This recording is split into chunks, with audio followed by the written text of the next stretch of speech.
அவங்க சொன்ன டோன் வந்து ரொம்ப மிகவும் ஒரு அதிகாரப்பூர்வமான ஒரு டோனா தான் இருந்தது. ஹலோ ஆல், நேற்று நைட்டு பாரு திவ்யா கிட்ட சாப்பாடு கேட்கும்போது ரொம்ப திமிரா வந்து பேசினாங்கன்னு சொல்லிட்டு பாரு சொல்லிட்டு இருக்காங்க. ஒரு அதிகாரப்பூர்வமான ஒரு டோனா தான் இருந்தது. சாப்பாடு போட்டு விடு.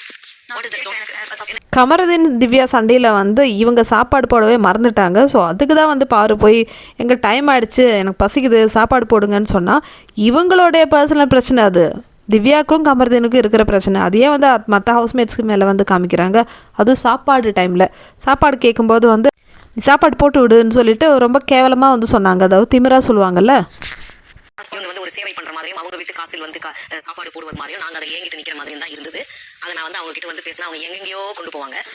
லூஸ் மாதிரி பண்ணாததுன்னு சொன்னதுக்கு வந்து திவ்யா வந்து 2 மணி நேரம் பேசினாங்க. ஸோ அப்போ இதெல்லாம் வந்து என்ன சொல்கிறது? ஸோ பாரு வந்து அவங்களோட ஃபீலிங்ஸ் தானே சொல்கிறாங்க. ஒருத்தர் ஃபுட்டு கேட்கும்போது இந்த மாதிரி பிச்சு போடுற மாதிரியா வந்து சொல்லுவாங்க, ஏதோ அவங்க காசில் நாங்கள் சாப்பிட்ற மாதிரி. ஏறி எப்படி என்கிட்ட வரும்போது நான் அப்படி சொல்லிக்கிறேன். அவங்க சொன்ன டோன் வந்து ரொம்ப மிகவும் ஒரு அதிகாரப்பூர்வமான ஒரு டோனா தான் இருந்தது.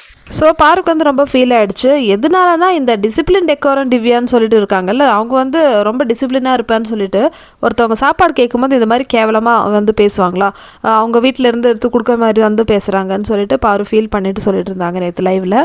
ஸோ இதுக்காகவே உன்னை வந்து நான் ஜெயில் நாமினேஷன் போடுவேன், ஜெயில் நாமினேஷனில் எப்படி நான் பேசணும் எனக்கு தெரியும், அந்த மாதிரி நான் அவங்ககிட்ட பேசிக்கிறேன், எப்படியா இருந்தாலும் டைரெக்டாக வந்து நான் கேட்டால் அவங்க வந்து ஒத்துக்க மாட்டாங்க, அதனால எங்கே பேசணுமோ அங்கே அதே மாதிரி பேசுகிறேன்டி, உனக்கு இருக்குடி திவ்யா, அந்த மாதிரி இருந்தது பாருவோட ஸ்பீச்செல்லாம். திவ்யாவை பொறுத்த வரைக்கும் எப்படின்னா அவங்களுக்கு வர பிரச்சனை எல்லாமே வந்து பெரிய பிரச்சனை.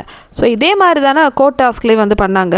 ஸோ பாரு வந்து அந்த கேஸ் டிஸ்கஷனில் வந்து இருந்தாங்க. பிக் பாஸ் ஏதோ பிரேக் கொடுத்துருக்காருன்னு சொல்லிட்டு கமருதீன் கிட்ட டிஸ்கஸ் பண்ணிட்டு இருக்கும்போது, நீ எப்படி வந்து என்னை வந்து சாட்சி கூப்பிடலாம், இல்லைனா என்னோட பேர் வந்து நீ அங்கே மென்ஷன் பண்ணலான்னு சொல்லிட்டு திவ்யா வந்து நடுவில் வந்து சொல்லிட்டு இருக்காங்க. ஸோ பாரு வந்து அங்கே அதை விட ஒரு பெரிய பிரச்சனை போயிட்டுருக்கு, என் பேர் எதுக்கு இழுத்தேன்னு சொல்லிட்டு இதெல்லாம் ஒரு பிரச்சனையாமான்னு சொன்னதுக்கு திவ்யா எப்படியெல்லாம் வந்து பேசினாங்க.